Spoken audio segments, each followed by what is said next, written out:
Salam sejahtera untuk kita semua. Saudara-saudara yang kekasih dalam Tuhan Yesus Kristus, kita akan membaca dan merenungkan Mazmur 119 ayat 9 sampai ayat 16. Tapi sebelum itu mari kita berdoa. Bapa di sorga, Bapa yang kekal, Bapa yang sempurna, kini kami akan mempelajari lagi firman-Mu yang suci. Tolonglah kami, beri kami hikmat-Mu untuk mengerti kebenaran-kebenaran firman-Mu, termasuk beri kami kerendahan hati untuk mau belajar dari orang-orang terdahulu yang telah Engkau pakai untuk menerangkan firman-Mu kepada banyak orang. Ampuni dosa kami Bapa, sanggupkan kami untuk kemudian hidup selaras dengan firman-Mu. Dengarkan doa kami yang kami bawa dalam nama Yesus Kristus, satu-satunya Tuhan dan Juru Selamat kami berdoa. Amin. Mazmur 119 ayat 9 sampai ayat 16. Dengan apakah seorang muda mempertahankan kelakuannya bersih? Dengan menjaganya sesuai dengan firman-Mu. Dengan segenap hatiku aku mencari Engkau. Janganlah biarkan aku menyimpang dari perintah-perintah-Mu. Dalam hatiku aku menyimpan janji-Mu, supaya aku jangan berdosa terhadap Engkau. Terpujilah Engkau ya Tuhan. Ajarkanlah ketetapan-ketetapan-Mu kepadaku. Dengan bibirku, aku menceritakan segala hukum yang Kau ucapkan. Atas petunjuk peringatan-peringatan-Mu, aku bergembira seperti atas segala harta. Aku hendak merenungkan titah-titah-Mu dan mengamat-amati jalan-jalan-Mu. Aku akan bergemar dalam ketetapan-ketetapan-Mu. Firman-Mu tidak akan kulupakan. Demikian pembacaan Alkitab. Terpujilah Tuhan untuk firman yang suci. Amin. Saudara-saudara yang kekasih dalam Tuhan Yesus Kristus, untuk penjelasan dari Mazmur pasal 119, saya akan mengikuti seluruh penjelasan dari Matthew Henry. Dan sebelum kita memperhatikan penjelasan ayat per ayat, ada pengantar dari Mazmur pasal 19 ini yang saya kira harus kita ketahui. Saudara-saudara, Mazmur ini, Mazmur pasal 119 ini lain daripada yang lain, tidak seperti Mazmur-Mazmur lainnya. Keunggulannya melebihi semua Mazmur yang lainnya dan tampil paling cemerlang di dalam seluruh rangkaian Mazmur-Mazmur tersebut. Mazmur ini jauh lebih panjang jika dibandingkan dengan Mazmur-Mazmur lain. Lebih dari 2 kali lipat Mazmur yang mana saja.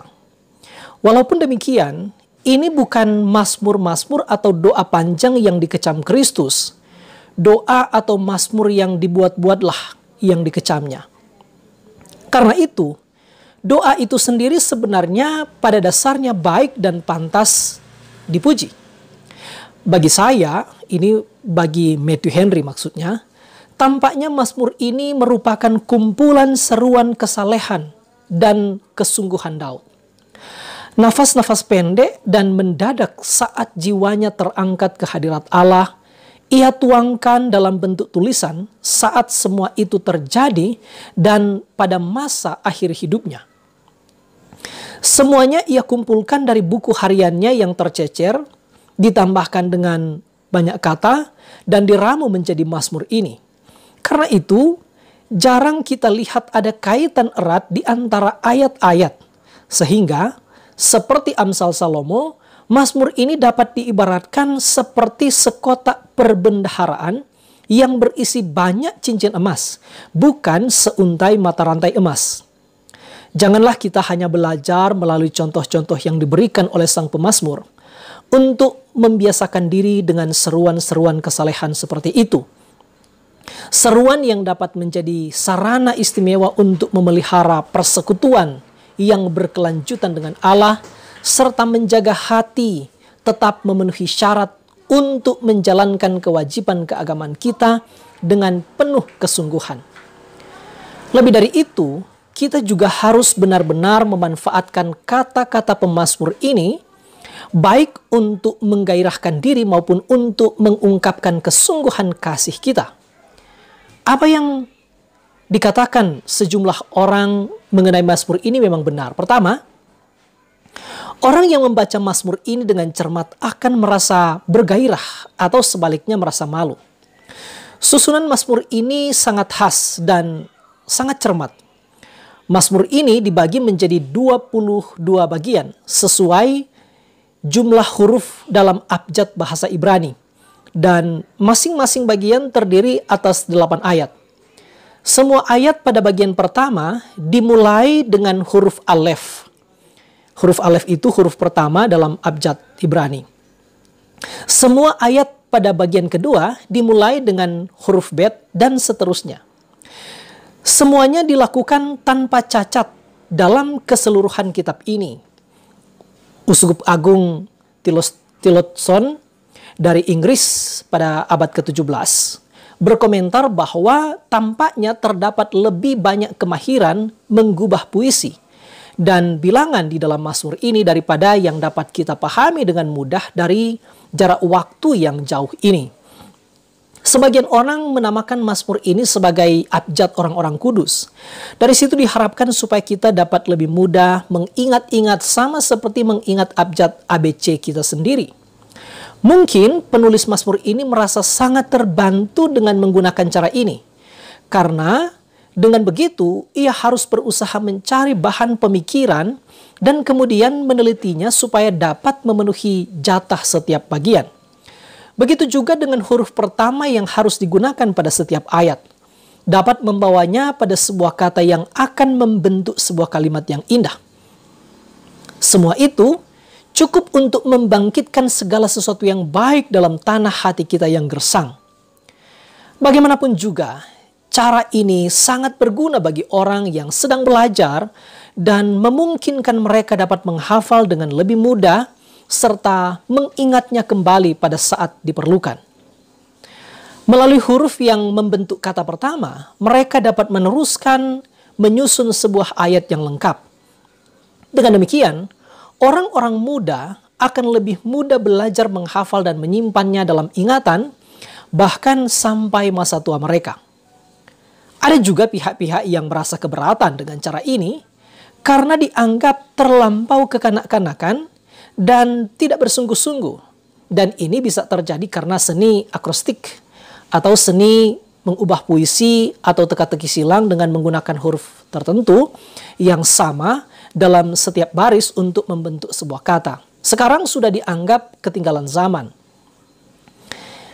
Bila ada yang beranggapan demikian, biarlah mereka mengetahui bahwa sesungguhnya pemazmur kerajaan menganggap rendah keberatan mereka ini. Ia adalah guru bagi anak kecil. Dan jika cara ini memang berguna bagi mereka, dengan mudah ia mau menundukkan diri untuk itu. Jika cara ini tidak berguna, maka terlebih lagi ia sendiri lebih tidak berguna lagi. Poin kedua, lingkup dan rancangan umum Mazmur ini adalah untuk mengagungkan hukum Taurat dan membuatnya menjadi terhormat. Juga untuk menggambarkan keistimewaan dan kegunaan wahyu ilahi, serta menganjurkannya kepada kita, bukan hanya untuk penghiburan kita, melainkan juga untuk pengendalian diri kita. Melalui contoh yang dipaparkan berdasarkan pengalamannya sendiri, pemazmur menunjukkan manfaat dan kesan baik yang ditimbulkan hukum ini pada dirinya. Untuk itulah ia mengucap syukur kepada Allah dan berdoa dengan sungguh mulai sejak awal sampai akhir penulisan Mazmur ini demi kelangsungan anugerah Allah di dalam dirinya, guna membimbing dan membangkitkan gairah diri dalam menjalankan kewajiban ibadahnya. Terdapat 10 kata, sekali lagi terdapat 10 kata berbeda yang digunakan untuk menyebut wahyu ilahi dalam Mazmur ini. Dan semuanya merupakan kata yang searti, masing-masing mengungkapkan keseluruhan lingkup Mazmur ini, yang menunjukkan apa yang diharapkan Allah dari kita dan apa yang dapat kita harapkan dari Dia, serta tata hidup keagamaan yang dibangun di atasnya dan dipimpin olehnya. Hal-hal yang terkandung dalam kitab suci digunakan dalam Mazmur ini. Di sini disebut sebagai 1. Taurat Tuhan, karena Taurat ditetapkan olehnya sebagai kedaulatan tertinggi atas kita. 2. Jalannya, karena jalannya adalah ketentuan perihal penyelenggaraannya dan juga ketaatan kita. Ketiga, peringatan-peringatannya atau dalam KJV disebut kesaksian. Karena peringatan-peringatan ini sungguh-sungguh telah dinyatakan kepada dunia dan telah terbukti tidak mengandung pertentangan di dalamnya. Keempat, perintah-perintahnya. Karena perintah-perintah ini diberikan dengan kuasa. Dan seperti yang ditunjukkan kata itu, tinggal di dalam kita dalam bentuk kepercayaan. Yang kelima, titah-titahnya. Karena titah-titah ini dikeluarkan bagi kita dan tidak boleh dibiarkan begitu saja. Keenam, firman-Nya atau perkataannya. Karena firman itu merupakan pengungkapan buah pikirannya dan Kristus, sang firman kekal yang hakiki, menjadi segala-galanya di dalam firman-Nya itu. Yang ketujuh, hukum-hukumnya. Karena hukum-hukumnya dibingkai dengan kebijaksanaan yang tidak terbatas. Dan karena dengan hukum inilah kita akan menghakimi dan dihakimi. 8. Keadilannya. Karena semua hukumnya itu kudus, adil, dan baik, serta menjadi pedoman dan norma keadilan. 9. Ketetapan-ketetapannya. Karena ketetapan-ketetapan itu bersifat tetap dan pasti, serta menjadi kewajiban turun-temurun. 10. Kebenaran atau kesetiaannya. Karena dasar-dasar yang di atasnya Taurat ilahi dibangun merupakan kebenaran kekal. Nah, saya kira, sekali lagi ini menurut kata-kata Matthew Henry, saya kira hanya ada satu ayat, yakni ayat 122 dari keseluruhan Mazmur yang panjang ini yang tidak memakai salah satu dari 10 kata di atas. Selain itu hanya ada 3 atau 4 ayat yang digunakan berkaitan dengan pemeliharaan Allah atau perbuatan Daud. Ayat 75, 84, dan 121. Dan dalam ayat 132 disebut nama Allah. Penghargaan dan kasih Daud terhadap firman Allah inilah yang patut lebih dikagumi.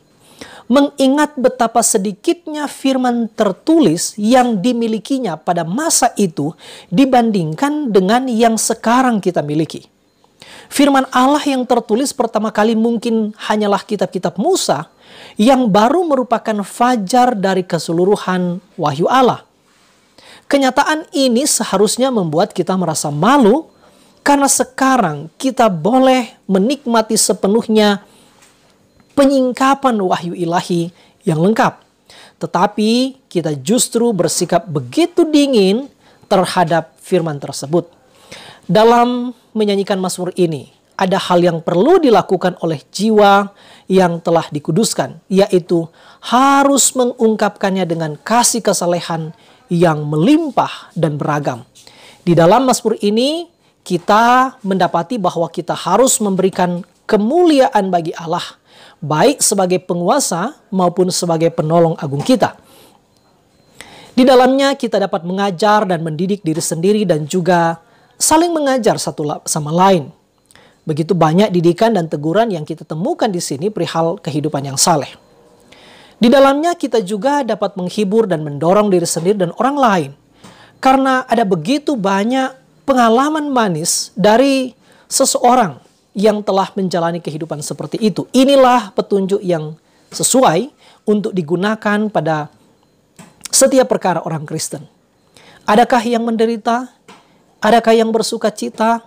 Masing-masing akan menemukan mana yang sesuai dengan dirinya. Mazmur ini sekali-kali tidak mengulang-ulang pokok bahasan yang sama, sebagaimana anggapan orang-orang yang membacanya dengan tergesa-gesa. Jika kita merenungkan firman ini sebagaimana seharusnya, kita akan mendapati bahwa hampir setiap ayat memiliki pengertian baru dan ada sesuatu yang hidup di dalamnya. Seperti dalam Mazmur-Mazmur Daud lainnya, Mazmur ini juga mengajar kita untuk menjalankan ibadah kita dengan penuh pengertian, baik dalam ibadah pribadi maupun ketika bersama orang lain yang bergabung bersama kita. Karena biasanya, kasih orang Kristen yang masih lemah khususnya akan lebih mudah dibangkitkan oleh ungkapan-ungkapan singkat dengan sedikit arti daripada yang panjang-panjang dan melelahkan.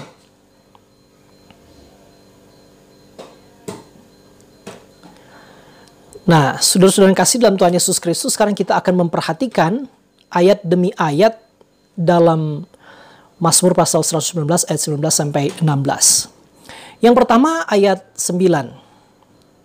Dengan apakah seorang muda mempertahankan kelakuannya bersih dengan menjaganya sesuai dengan firman-Mu? Nah, apa yang kita dapat di sini? Pertama, sebuah pertanyaan berbobot yang diajukan. Dengan cara bagaimanakah angkatan yang akan datang akan menjadi lebih baik daripada angkatan sekarang ini? Dengan apakah seorang muda mempertahankan kelakuannya bersih? Pembersihan menyiratkan bahwa ada yang tercemar.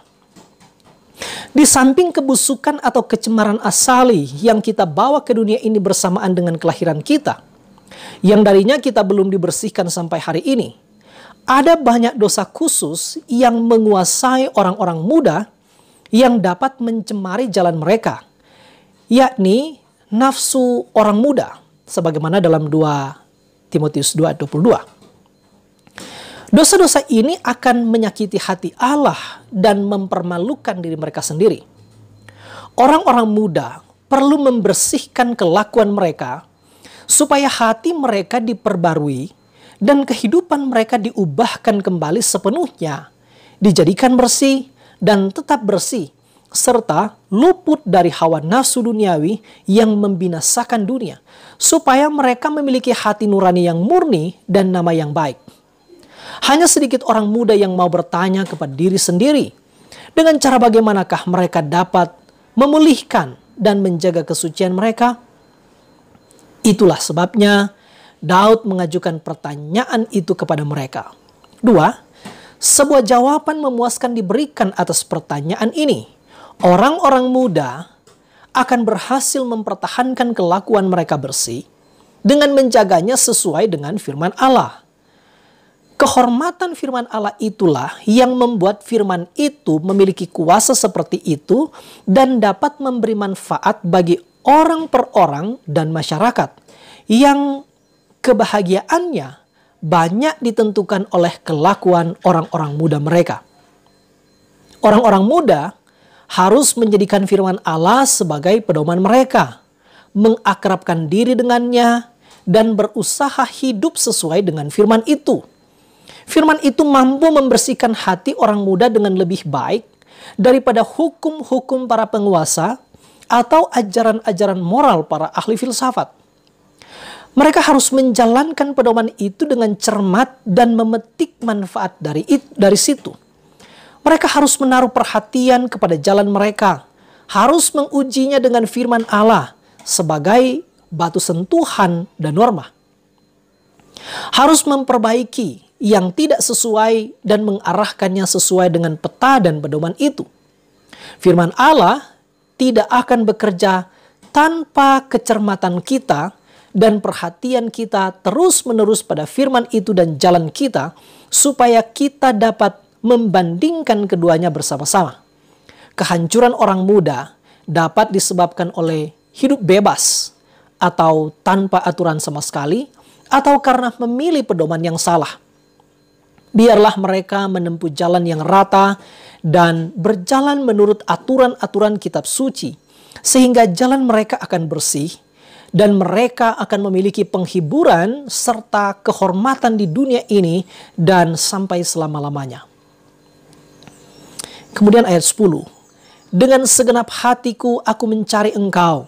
Janganlah biarkan aku menyimpang dari perintah-perintah-Mu. Apa yang kita dapat di sini? 1. Pengalaman Daud mengenai pekerjaan baik yang dikerjakan Allah di dalam dirinya, yang ia jadikan sebagai penghiburan dan dasar seruan permohonannya kepada Allah. Dengan segenap hatiku aku mencari Engkau. Mencari Engkau sebagai penasihatku, mencari Engkau sebagai kebahagiaanku, mencari Engkau sebagai Allahku. Bukankah suatu bangsa patut meminta petunjuk kepada Allahnya? Kalau aku belum menemukan Engkau, aku harus mencari Engkau. Dan Engkau tidak pernah berkata, carilah dengan sia-sia. Dan juga tidak akan pernah berkata begitu kepadaku. Karena aku mencari dengan hatiku, dengan segenap hatiku, mencari Engkau saja. Mencari Engkau dengan rajin.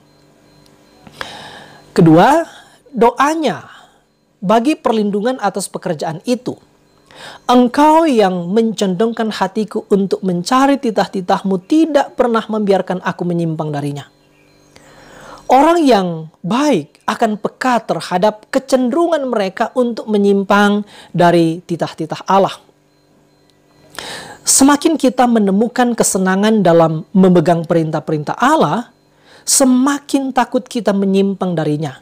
Dan semakin bersungguh-sungguh kita berdoa memohon anugerahnya untuk menjaga kita agar tidak menyimpang.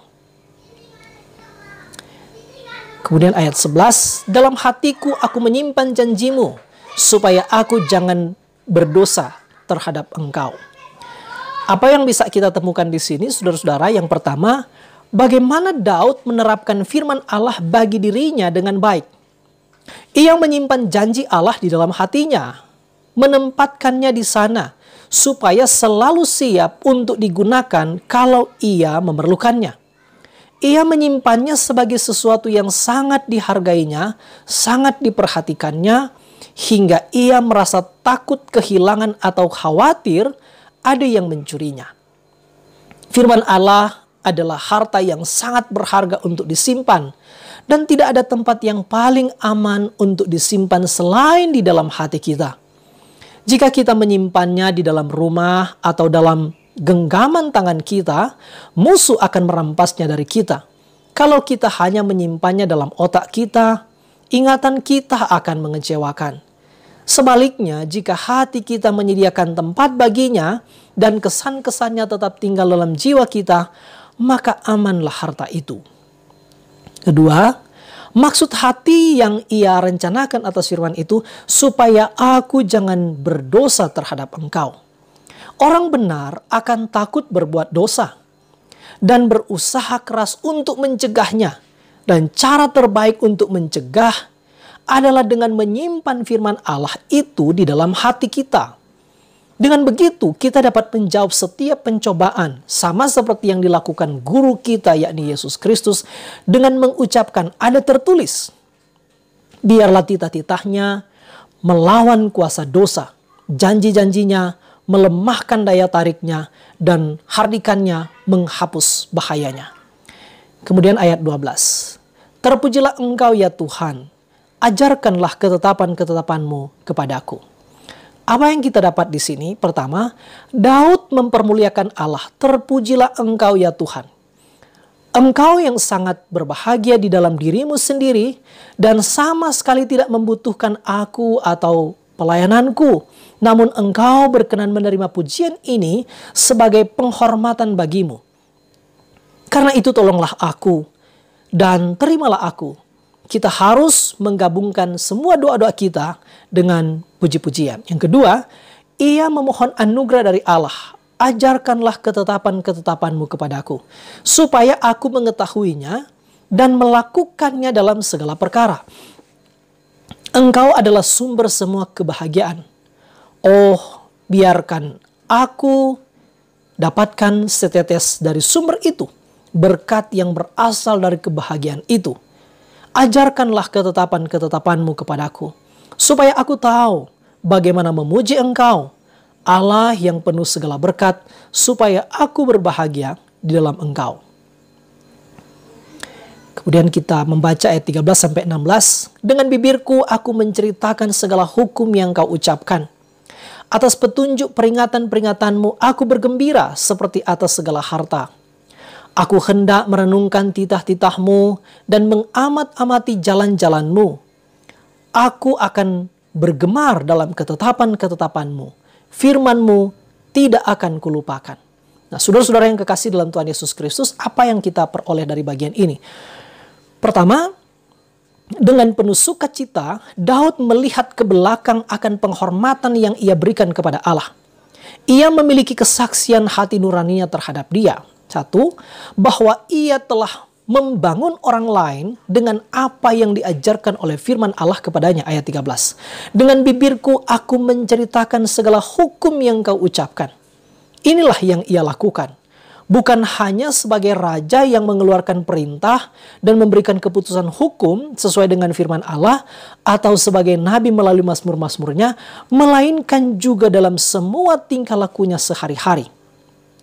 Dengan demikian, ia menunjukkan betapa penuhnya ia dengan firman Allah dan betapa besar sukacita kudus yang ia rasakan dengan pengenalan akan firman itu. Karena yang diucapkan mulut meluap dari hati. Dengan begitu, ia tetap melakukan kebaikan dengan pengetahuannya itu. Ia tidak menyembunyikan firman Allah dari orang lain, tetapi menyimpannya bagi mereka. Dan dari perbendaharaan hati yang baik, ia mengeluarkan hal-hal yang baik, seperti tuan rumah yang mengeluarkan harta yang baru dan yang lama dari perbendaharaannya. Orang-orang yang hatinya diisi dengan roti kehidupan harus memberi makan banyak orang dengan bibir mereka. Ia telah berdoa, ayat 12, supaya Allah mengajarnya. Kemudian di sini ia mengajukan permohonan. Tuhan, aku telah berusaha keras mempergunakan dengan baik pengetahuan yang Engkau berikan kepadaku. Karena itu, tambahkanlah pengetahuan itu. Sebab kepada yang mempunyai, kepadanya akan diberi. 2. Bahwa Daud telah menyukakan hatinya dengan firman Allah. Tuhan, ajarkanlah ketetapan-ketetapan-Mu kepadaku. Sebab aku tidak menginginkan kesenangan yang lebih besar selain mengenal dan melakukan ketetapan-Mu. Ayat 14. Atas petunjuk peringatan-peringatan-Mu, aku bergembira dalam ketaatan yang tetap kepadamu. Bukan saja terhadap firman-Mu yang masih akan terjadi dan yang telah terjadi aku tetap taat, melainkan juga dalam titah-titah yang terkandung di dalamnya dan terhadap petunjuk-petunjuk yang ada di dalamnya. Aku akan tetap berjalan di jalan kesalehan dengan sungguh hati, sebagaimana yang digambarkan kepadaku dalam firman-Mu. Aku bergembira dalam semua ini seperti atas segala harta. Lebih daripada sukacita duniawi yang mengikuti pertambahan kekayaan. Sesuai perintah Allah, aku dapat sungguh-sungguh berkata, jiwaku bersenang-senanglah. Dalam hidup keagamaan yang benar, terdapat banyak kekayaan. Kekayaan Kristus yang tidak terduga itu. Kedua, Daud memandang jauh ke depan dengan keteguhan hati yang kudus untuk tidak pernah bersikap dingin dalam rasa cintanya akan firman Allah. Apa yang ia lakukan akan tetap ia lakukan. Orang-orang yang memperoleh kesenangan dalam jalan-jalan Tuhan besar kemungkinan akan terus melanjutkan dan bertekun di dalamnya. 1. Daud akan lebih banyak merenungkan firman Allah ini. Ayat 15. Aku hendak merenungkan titah-titah-Mu.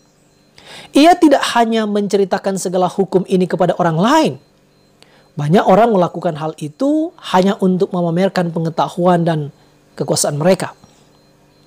Tetapi berbicara dengan hatinya sendiri mengenai firman Allah dan berusaha keras merenungkan apa yang telah ia nyatakan atau yang harus ia nyatakan kepada orang lain. Perhatikanlah, firman Allah harus banyak mengisi pikiran kita. 2. Daud akan selalu memperhatikan firman Allah dengan seksama. Aku hendak mengamat-amati jalan-jalan-Mu seperti yang diperbuat seorang musafir dengan jalannya, yang berhati-hati agar tidak kehilangan arah dan selalu berusaha mencapainya. Kita tidak akan dapat merenungkan titah-titahnya dengan baik, kecuali kita menghormatinya sebagai pedoman kita dan pikiran-pikiran kita menghasilkan pekerjaan dan maksud yang baik di dalamnya. 3. Daud akan senantiasa bergemar dalam persekutuannya dengan Allah dan dalam ketaatan kepadanya. Tidak hanya dalam semusim saja ia bersuka cita dalam terang ini, tetapi aku akan senantiasa, akan selamanya bergemar dalam ketetapan-ketetapan-Mu. Tidak saja memikirkannya, tetapi melakukannya dengan penuh sukacita. Ayat 16. Daud lebih bergemar dalam ketetapan-ketetapan Allah daripada kesenangan istananya atau kemuliaan kemahnya. lebih daripada kesenangan terhadap pedang atau kecapinya. Ketika hukum Taurat ditulis di dalam hati, semua kewajiban berubah menjadi sukacita. Keempat, Daud tidak akan pernah melupakan perkara-perkara Allah yang telah dipelajarinya. Firman-Mu tidak akan aku lupakan. Tidak saja pasti tidak akan kulupakan, tetapi aku akan selalu ingat kepadanya ketika harus menggunakannya. Orang-orang yang merenungkan firman Allah dan bersukacita dalamnya tidak akan pernah melupakannya. Demikian penguraian atas Mazmur 119 dari Matthew Henry. Tuhan Yesus memberkati kita semua. Amin.